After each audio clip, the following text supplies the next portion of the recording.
noches, bienvenido a su programa El Análisis de las Noticias. Un gusto compartir con ustedes y por supuesto acompañar en el análisis a Julio Talamonti. ¿Cómo estás, Julio? Buenas noches. Sandy, muy buenas noches. Aquí bien, también listo para este análisis. 3 temas importantes como cada una de las noches. Agradeciendo, eso sí, a todas las personas que están allí en su casa a través de TN23 o de Radio Cadena Sonora. Te puedo hacer una pregunta. ¿Cuál es el primer tema? Bueno, vamos a hablar de un tema que en los últimos días ha generado mucha polémica y de hecho los integrantes de la Comisión de Derechos Humanos del Congreso de la República le han dado seguimiento y por eso también han solicitado que se pueda citar al Procurador de los Derechos Humanos en las próximas sesiones. ¿Pero por qué motivos, dirá usted? Bueno, si no se ha enterado, aquí le presentamos los argumentos de los diputados. En sesión, diputados que integran la Comisión de Derechos Humanos plantearon citar al magistrado de conciencia, Jordán Rodas, para ser cuestionado por promulgar distintas ideologías consideradas no adecuadas para niños y adolescentes. Se tiene previsto informar a la Comisión Permanente sobre la decisión para fijar el día en que será interrogado en el Congreso de la República. El procurador recibió una orden de la Corte Suprema de Justicia en cuanto a lo que es el aborto y el material del aborto, y él no lo cumplió. Entonces, en base a eso, los demás diputados y mi persona planteamos la posibilidad de llevar al procurador al Pleno para que él explique ahí a todos los ciudadanos guatemaltecos cuál es su actuar y por qué lo hace. El procurador, a principios de este mes, vimos que cambió totalmente el logo de la institución y colocó ahí una bandera que representa a un grupo ideológico LGTBI, y colocaba esta bandera dentro del logo de la institución. Algunas otras organizaciones que manifestaban temas incluso en donde ya hay una resolución de la Corte Suprema de Justicia en donde el procurador debía de tomar algunas acciones específicas sobre algunos manuales que se estaban distribuyendo en las escuelas a nivel nacional y que tenía que tomar alguna acción específica, algo que a criterio de estas organizaciones el procurador hasta hoy no ha hecho. Esto derivó de que la mayoría de miembros de la comisión decidieran, y tal como lo establece la ley en la materia, de que el procurador debe de asistir al Pleno del Congreso y rendir cuentas en cuanto a todo lo que se le cuestione sobre estos temas. Bueno, pues ahí tiene usted este contexto. ¿Y sabe qué? Para tener más contexto para el análisis, veamos los siguientes datos, porque según la ley, Sandy, el Procurador de Derechos Humanos es un comisionado del Congreso de la República. De hecho, ellos son quienes lo eligen. Así es. Está obligado, como cualquier funcionario público, a acudir a las citaciones formuladas por los diputados. Y es precisamente, Sandy, la Comisión de Derechos Humanos del Congreso de la República quien lo va a citar por 2 razones básicas fundamentales: por difundir ideologías que consideran nocivas para la juventud, y habrá que determinar si el procurador asistirá. Pues regularmente no lo hace, pero por sobre todo aquí hay una situación, fíjate, Sandy, fuera del tema de lo que hablaba el diputado Aníbal Rojas en cuanto a la bandera de algunos grupos que son pues respetables todos, ¿no? Como la comunidad LGBTIQ. El gran problema es que la Corte Suprema de Justicia en su momento, por alguna campaña, alguna situación que estaba haciendo el procurador Jordán Rodas, le ordenó iniciar una campaña contraria en las escuelas para fomentar el tema del no aborto, porque obviamente el derecho a la vida, que es el derecho pues que está constituido en la misma Constitución Política de la República de Guatemala y que es el derecho humano número 3 de la Declaración Universal de Derechos Humanos, pues venía siendo fracturado con esta situación que estaba promoviendo Jordán Rodas en cuanto al aborto. Aparte de todo, podemos tener opiniones encontradas. Algunos estarán a favor del aborto, otros estarán en contra del aborto, pero en Guatemala, si nos vamos a lo legal, el aborto, salvo el aborto terapéutico, sigue siendo un delito penado por la ley. Así es, son varias las posturas que se tienen en cuanto a esta campaña, el saludo y sobre todo también esas imágenes que se compartieron en redes sociales de la Procuraduría de los Derechos Humanos en apoyo, porque recordemos, hace unos días fue el Día del Orgullo Gay. Es correcto. Y en el margen entonces de esta conmemoración fue que la PDH publicó precisamente pues esa imagen donde se podía observar la bandera, bueno, los colores representativos de la comunidad LGBTIQ. Entonces, esto obviamente generó comentarios a favor y en contra, y esto al final entonces uno de los motivos por los cuales también hacen esta citación se indica, bueno, se ha pedido que se pronuncie, que se pueda ver por ciertos temas, no se han hecho, pero esto sí.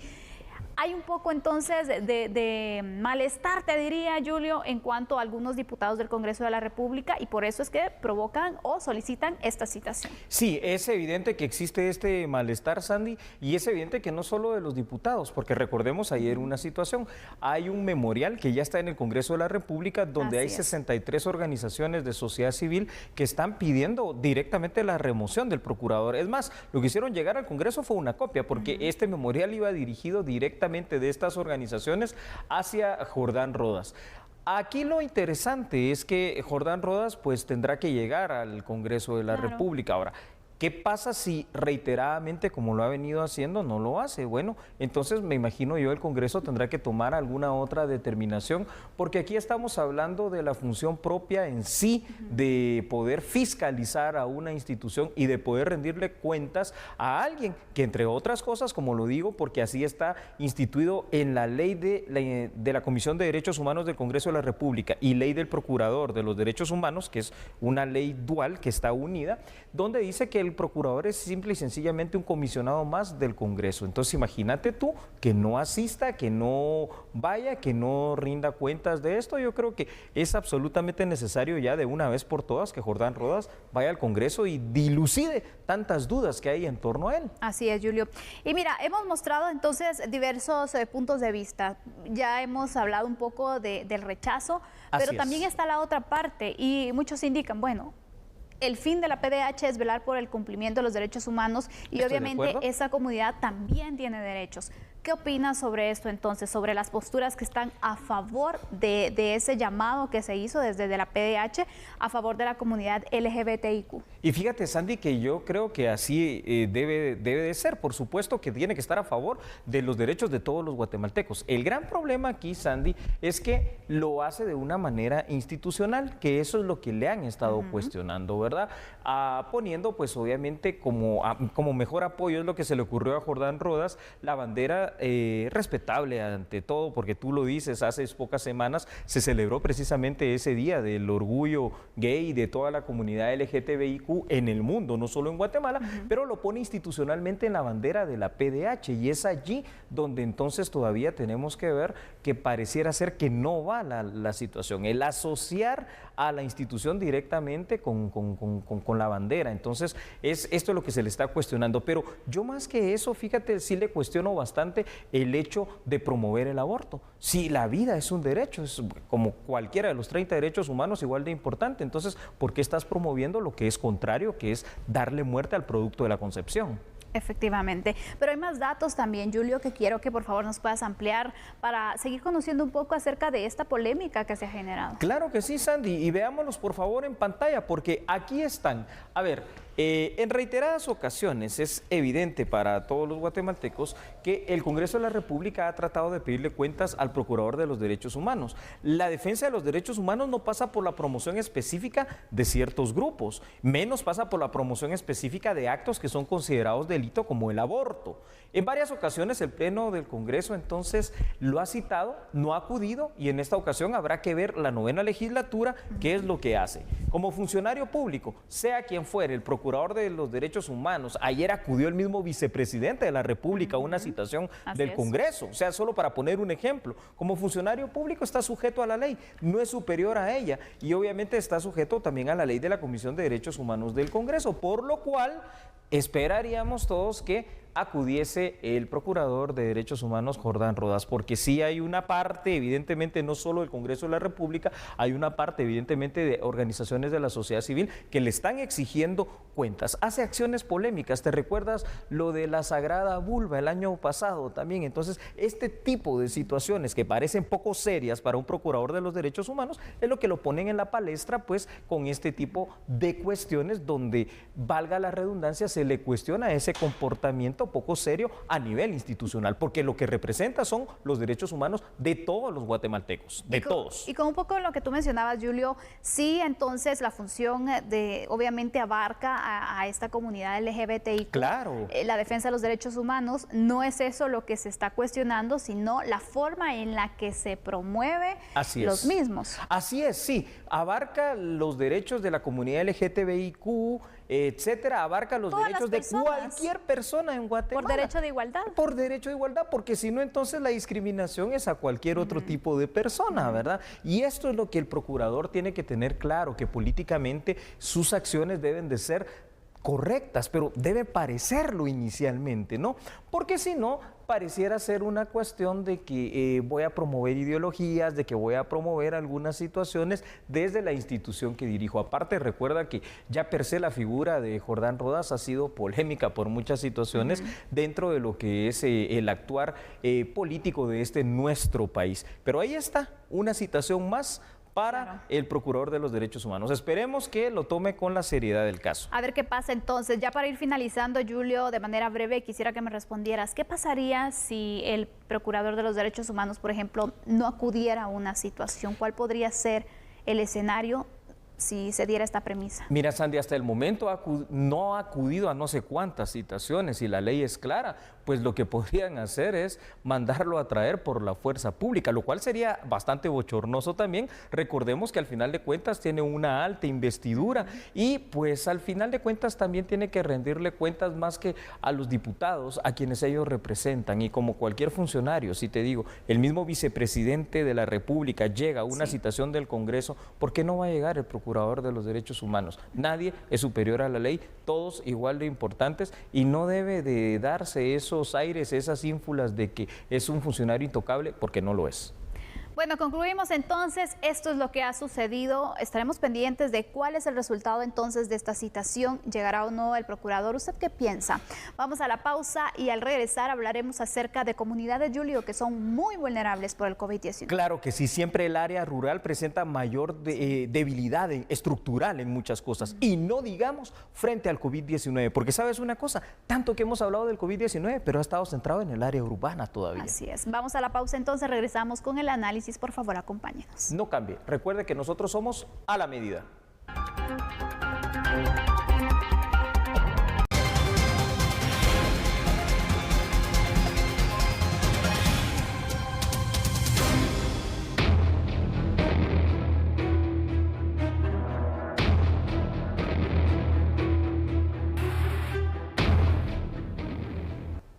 Regresamos entonces para plantear el escenario de las áreas rurales contra el COVID-19. Esta es la situación que se da a conocer también por parte de entidades internacionales encargadas de la salud. La Organización Panamericana de la Salud, por ejemplo, analistas y también autoridades de gobierno han alertado sobre la posibilidad de que en las próximas semanas se incrementen los casos del COVID-19 en las zonas rurales del país. El director de emergencias en salud de la OPS hizo ver que, aunado al fortalecimiento de la información para prevenir la enfermedad, debe asegurarse un plan que propicie diagnosticar a los enfermos de forma oportuna y otorgar una rápida asistencia médica. Añadió que en ese sentido es preciso organizar los servicios de salud para que esos grupos que generalmente tienen poco acceso a ellos puedan tener un mecanismo de pronta respuesta desde los niveles departamentales y central. Además, aseguró que en epidemias anteriores se ha visto un impacto demasiado grande en habitantes de comunidades rurales en comparación con los residentes de zonas urbanas, debido a la diferencia en el acceso, especialmente en los servicios de salud.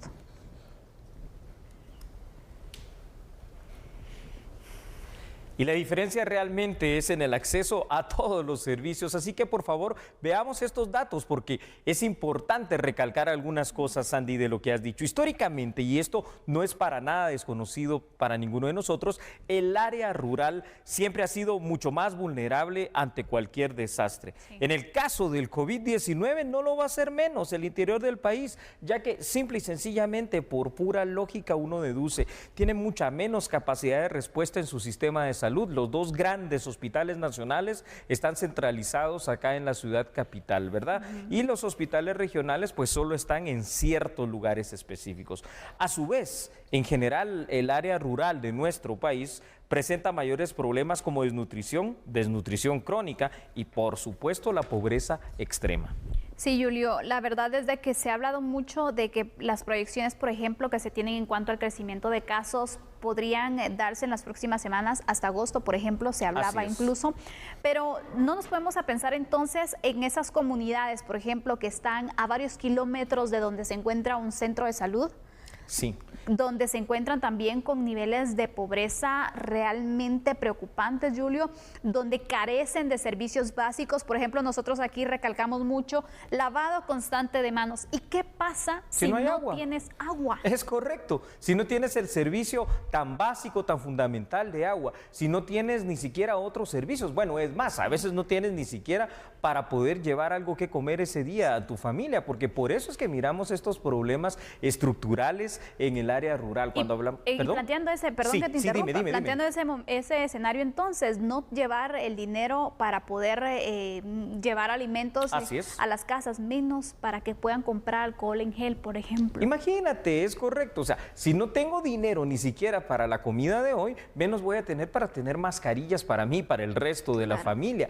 Esa parte de esa Guatemala profunda es la que a veces no se ha entendido en el contexto real, la gran dimensión de pobreza extrema y de desnutrición que acompañan nuestra área rural de nuestro país. Y claro, hay muchas zonas golpeadas por estos y otros flagelos que cuando el COVID-19, que hasta el momento ha sido como que bastante urbano, bastante centralizado, hay que decirlo, sobre todo en el departamento de Guatemala, salvo algunas excepciones, cuando llegue y se expanda por todo el país, el impacto puede ser muy fuerte, y no solo fuerte en cuanto a contagios, Sandy, aquí ya el impacto puede ser muy fuerte, cobrando vidas de miles de guatemaltecos. Efectivamente, esto aumenta la alarma y de verdad es preocupante el escenario que se puede plantear. Si nosotros entonces nos preocupamos por la cantidad de casos que se registran, por la situación que vemos, y tenemos la posibilidad, por ejemplo, de acatar y de cumplir entonces con las normas, con las herramientas que podemos tener para prevención, imagínate no poder hacerlo. Y no porque no seas consciente,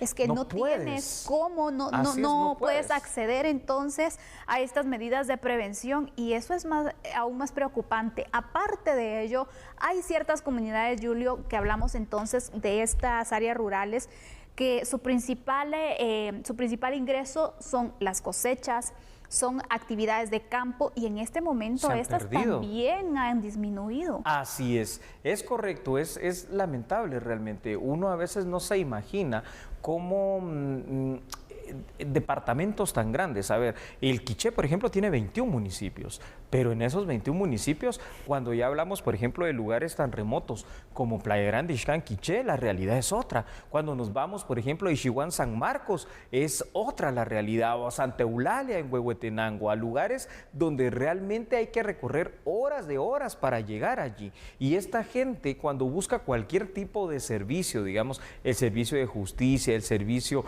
de salud, el servicio educativo, simple y sencillamente se encuentra con que o no hay, o lo que hay es demasiado limitado, porque de pronto, si no hay un hospital, en este caso específicamente para el tema de salud, de pronto hay un centro de salud, hay un dispensario, pero o no hay el personal, o no se tienen los equipos, o no se tiene la medicina. Efectivamente, la verdad es preocupante, Julio, te diría, ¿qué podemos hacer? Bueno, yo creo que aquí es evidente que esta situación va a pasar, entonces ya advertidos por la Organización Panamericana de la Salud, creo que lo que hay que empezar a armar ya inmediatamente es un plan de contingencia, ¿verdad?, para ver cómo se va a tratar la emergencia del COVID en el interior de la República, porque hemos hablado tanto del COVID-19, repito, centralizado mucho en estas zonas urbanas y sobre todo en nuestro distrito metropolitano y en este departamento de Guatemala, pero ¿cómo se está preparando el Estado para llegar al resto de 21 departamentos, sobre todo esos lugares más recónditos, de acceso más difícil? ¿Te imaginas allá en el Petén, en lugares de Alta y de Baja Verapaz, en lugares de cualquier otro departamento como San Marcos? No lo sé. Y ahí es donde esperamos pues una pronta respuesta del sistema de salud. Si va a haber la capacidad o no, está por verse. Hay más datos, Julio, para seguir entonces ampliando esta situación que también es necesario tratar porque es parte de nuestra realidad. Así es, Sandy. Por esa razón, con todo lo que hemos tratado de exponer hoy acá en esta noche sobre este tema, es evidentemente que es necesario priorizar las respuestas a partir de este momento ya en el área rural guatemalteca ante la inminente llegada del COVID-19. Se va a seguir expandiendo. Fundamental será garantizar ante todos los servicios de salud para la atención de la pandemia. Otro reto en el área rural será manejar los sistemas de información y los sistemas de diagnóstico temprano. Lo importante, al final de cuentas, será garantizar una rápida y una oportuna atención médica. Pero aquí es donde volvemos otra vez a las dudas. Si ya estamos colapsando en ciertos lugares donde ya nos preparamos desde hace muchos meses para el COVID-19, ¿cómo va a ser atendida ahí la emergencia? ¿Los hospitales regionales están? Sí. Bueno, habrá que ver si hay capacidad para que alguien que viva en un municipio lejano de cualquiera de nuestros departamentos se logre trasladar allí con vida todavía para que lo puedan atender, ¿no?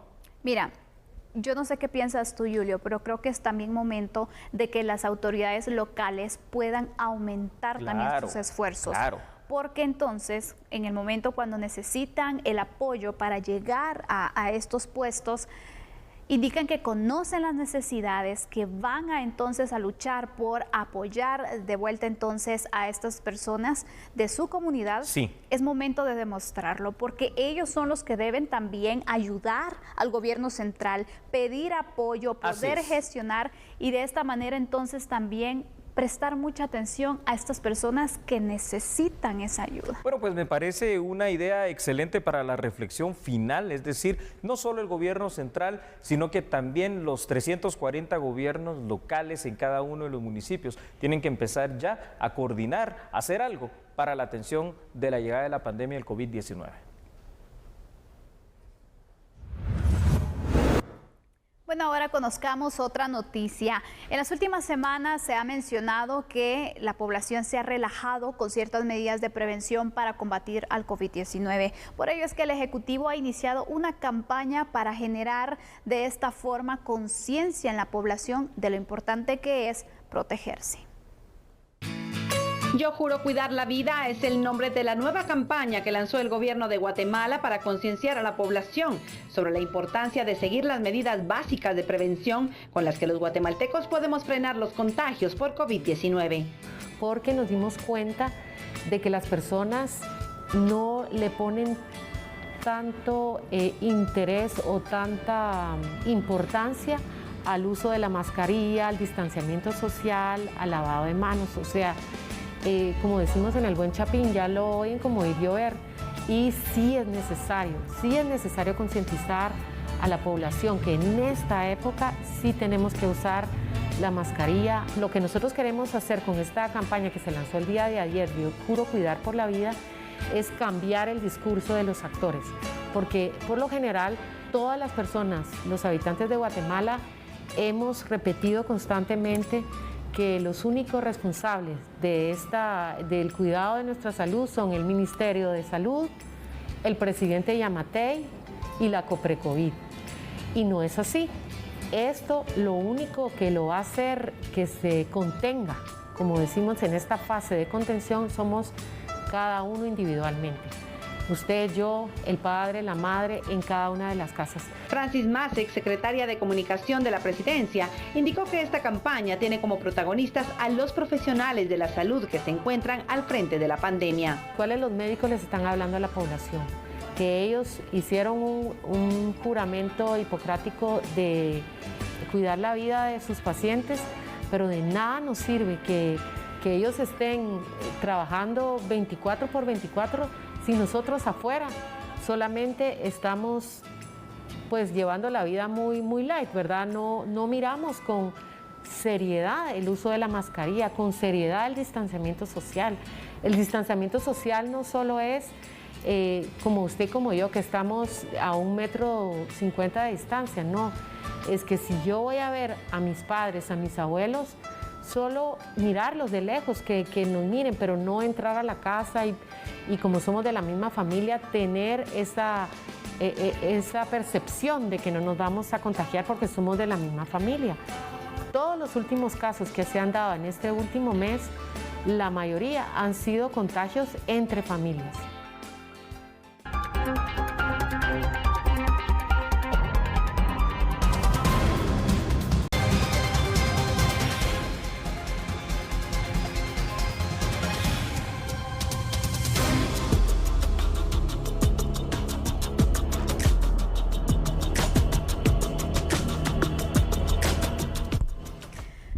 Y como le decía entonces, nuestro título, hemos superado las 1000 muertes por el COVID-19. Hoy las autoridades del Ministerio de Salud compartieron los resultados de las pruebas realizadas ayer, donde se diagnosticaron más de 800 casos positivos del nuevo coronavirus. El Ministerio de Salud Pública y Asistencia Social informó que este martes se registraron 815 nuevos casos de COVID-19 en el país, luego de hacerse 2.377 pruebas. Entre los nuevos casos se encuentran 283 mujeres y 532 hombres. Autoridades de salud informaron sobre 23 fallecidos, de los cuales 5 son mujeres y 18 hombres. Con esta cifra, Guatemala supera los 1000 fallecidos a causa del COVID-19. Además, informaron sobre 146 personas recuperadas. Hasta el momento, Guatemala cuenta con 20.206 activos, 3.575 recuperados, 1.004 fallecidos, dando un total de 24.787 casos en el país. Bueno, y es que las cifras del COVID-19 siguen aumentando día tras día, y es por eso que hacemos este breve resumen en este cuadro sinóptico, Sandy. Sí, así es, casos nuevos detectados 815, casos totales es alarmante porque estamos a punto de llegar a los 25.000, 24.787 para ser exactos. Pruebas que se realizaron 2.377, fallecidos 23, recuperados 146, pero el dato es que ahora son 1.004 personas que en Guatemala han perdido la vida a consecuencia del COVID-19. Y que incluso mencionábamos entonces que para las cifras que se iban a oficializar hoy, esa era una de las grandes posibilidades. Así es. Lamentable, porque hemos visto cómo también las cifras de fallecidos mantienen entonces esos números, no bajan de los 20, 30 que se han dado incluso. Sí, esto ya me parece bastante alarmante porque el número de fallecidos diarios se ha ido incrementando de una manera tan silenciosa. Le hemos ido prestando quizá hasta poca atención, ¿verdad? Quizá la atención mediática ha estado centralizada en cuántos casos se han detectado en este día, cuántos infectados hay hoy, y poco a poco el número de fallecidos se ha ido incrementando. De tener 0 como veníamos al principio, bueno, falleció una persona, fallecieron 2, el día que fallecieron 4 parecía una cuestión sorprendente, pero claro, mira ahora cómo nos estamos manejando. Y ¿sabes qué es lo más dramático, Sandy? Que esto todavía pues continúa. Efectivamente, y ahí en este punto es como vemos que también hay ciertos cementerios, sí, que ya, por ejemplo, el caso de Misco, donde están indicando que casi que diariamente están registrando 4 personas que son enterradas por el tema del COVID-19 y que van llenando entonces los espacios, se están creando más fosas, pero también la cantidad entonces de personas que registran, así también como otro, la verbena, que también mantiene entonces este tipo de actividades, y realmente eso es lo alarmante también, Julio, porque son vidas que se están perdiendo, son familias que en estos momentos están sufriendo de gran manera, no poderse despedir, sentir entonces esa angustia, no están llevando un luto normal, te diría yo. Es que eso es dramático porque encima de todo, ¿no?, que estamos en medio de esta enfermedad, que fallezca un familiar tuyo y que hayan tantas restricciones. Hay casos donde se ha magnificado inclusive el sufrimiento de los familiares. ¿Por qué? Porque al final de cuentas termina que o resulta ser que han enterrado a sus parientes en estas fosas comunes como XX y dicen, no, es que no era XX, y ahora ya para iniciar un proceso de exhumación es otra situación legal complicada, ¿verdad? Que ha sido terrible, así como complicado fue en aquel momento, ¿te recuerdas? En algún determinado lugar donde no permitieron que enterraran a la persona que había fallecido por COVID-19 en el Camposanto como tal, y bueno, y el alcalde como autoridad dice, bueno, ¿saben qué? Hagámoslo entonces en el basurero. Imagínate tú, ¿qué es eso?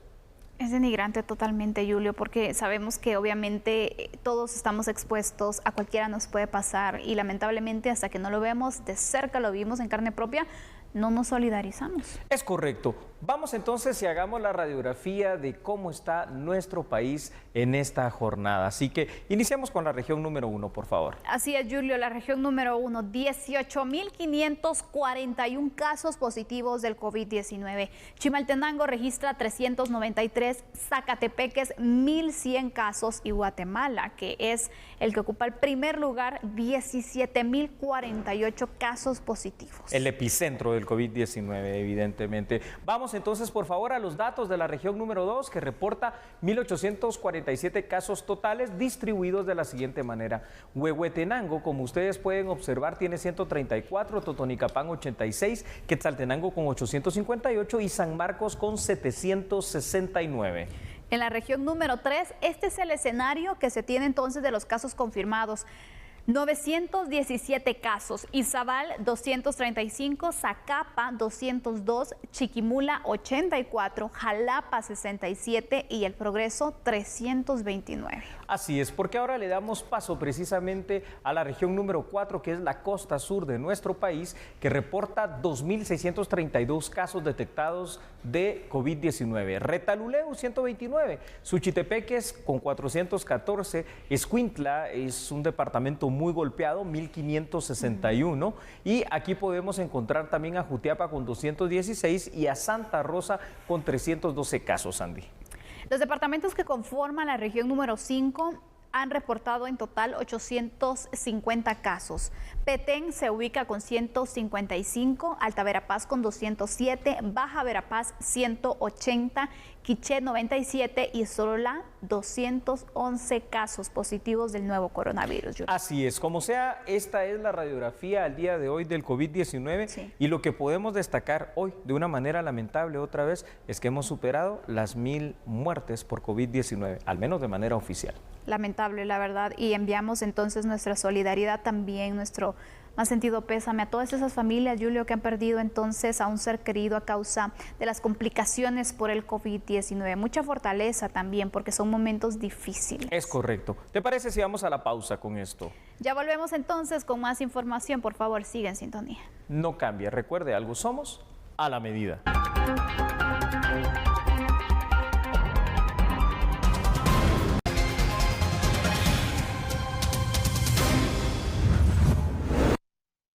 Le agradecemos estar acá con nosotros en su programa A la Medida. A ver, vamos a unas noticias y queremos informarle lo siguiente. En el segundo taller de presupuesto abierto 2021, los ministerios de Agricultura, de Trabajo, Desarrollo Social y de Educación presentaron cuáles van a ser los programas que quieren impulsar particularmente, obviamente, el próximo año.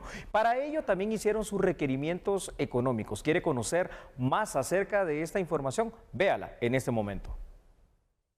Para el impulso de la formalidad, programas de capacitación y desarrollo laboral, el Ministerio de Trabajo requiere una ampliación de 11 millones de quetzales. Queremos garantizar la certeza jurídica de las relaciones laborales mediante la intervención de la Inspección General de Trabajo.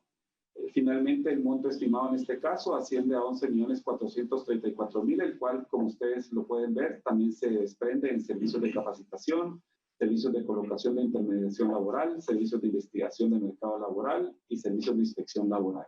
En el caso de desarrollo social, para el impulso de becas, comedores sociales, transferencias monetarias, entre otros, se requiere una ampliación de más de 1.300 millones de quetzales.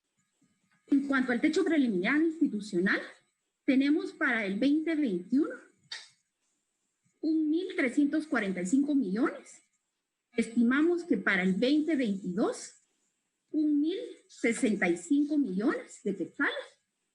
Para el 2023, estaríamos hablando de 1.099 millones. Para el 2024, 1.158 millones de quetzales. Para el caso de agricultura, dentro de la exposición se resaltaron más de 530 millones de quetzales. En este caso sí estamos haciendo un cambio en el Plan Estratégico Institucional de Seguridad Alimentaria del Ministerio, tratando de cambiar la red programática del programa 11. En esta nueva red programática estamos enlazando, digamos, para el subprograma 1 las funciones y competencias de disponibilidad y acceso de alimentos que competen al Viceministerio de Seguridad Alimentaria y Nutricional. Mientras tanto, Educación plantea un techo multianual de 2.735 millones para programas como la alimentación escolar, entre otros. Nos permite mantener la matrícula escolar, también la mejor atención en clase que contribuye al éxito escolar, la prevención de la desnutrición para atender el tema de la vulnerabilidad nutricional de la población. Es un complemento nutricional porque aporta nutrientes para la jornada escolar, permite las buenas prácticas alimentarias nutricionales a través de la capacitación a las organizaciones de padres de familia y todo el equipo de técnicos que trabajan en apoyo a las organizaciones de padres de familia, el cambio de comportamiento para poder desarrollar educación alimentaria y nutricional. Es importante tener presente, siguiente diapositiva, que las instituciones educativas no cuentan con las mejores condiciones para la preparación de los alimentos. El INE dio a conocer el precio de la canasta básica alimentaria correspondiente a junio. El aumento de precio de varios de los 34 productos que componen la canasta básica alimentaria han incidido en que ésta se eleve en más de 44 quetzales en comparación a mayo, por lo que a la fecha alcanza los 3.668 quetzales con 90 centavos. Se estimó un costo total de 3.668.90. Este de acá, el cual al compararlo con el mes anterior de 3.624, pues establece una variación de 44.90 quetzales, 44.29 quetzales.